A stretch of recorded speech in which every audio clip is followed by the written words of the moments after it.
Hello everyone, আসসালামু আলাইকুম। আশা করি সবাই খুব ভালো আছেন।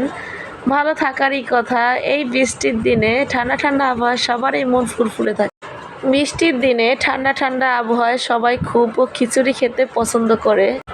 তাই আমিও তৈরি করে ফেললাম আমার বাচ্চাদের ডিমান্ড অনুযায়ী।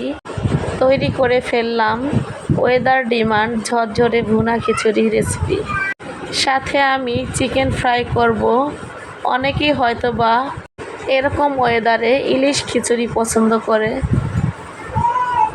আমারও খুব পছন্দ ইলিশ খিচুড়ি, বাট আমার বাচ্চারা ইলিশ খিচুড়ি খেতে পারে না, কারণ ইলিশ মাছে প্রচুর পরিমাণে কাঁটা থাকে, ওরা এটা বেছে বেছে খেতে পারে না।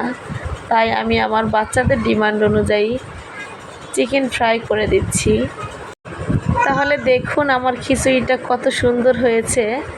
বিদ্যুৎ না থাকার কারণে আমি ফুল রেসিপিটা দিতে পারছি না, সেই জন্য আমি আন্তরিকভাবে দুঃখিত। কেউ কেউ ঝরঝরা খিচুড়ি খেতে পছন্দ করে, কেউ বা আবার পাতলা খিচুড়ি খেতে পছন্দ করে, বাট আমার বাসার সবাই ডিমান্ড ঝরঝরা খিচুড়ি প্লাস চিকেন ফ্রাই। তো সেই জন্য আমি একটি আস্ত মুরগি নিয়েছি। এটা আমি কেটে ধুয়ে পরিষ্কার করে সব রকম মশলা দিয়ে ম্যারিনেট করে নিয়ে, মুরগির মাংসগুলো ম্যারিনেট হয়ে গেলে আমি এগুলো ফ্রাই করে নিব। তার জন্য চুলায় একটি প্যান বসিয়ে দিব।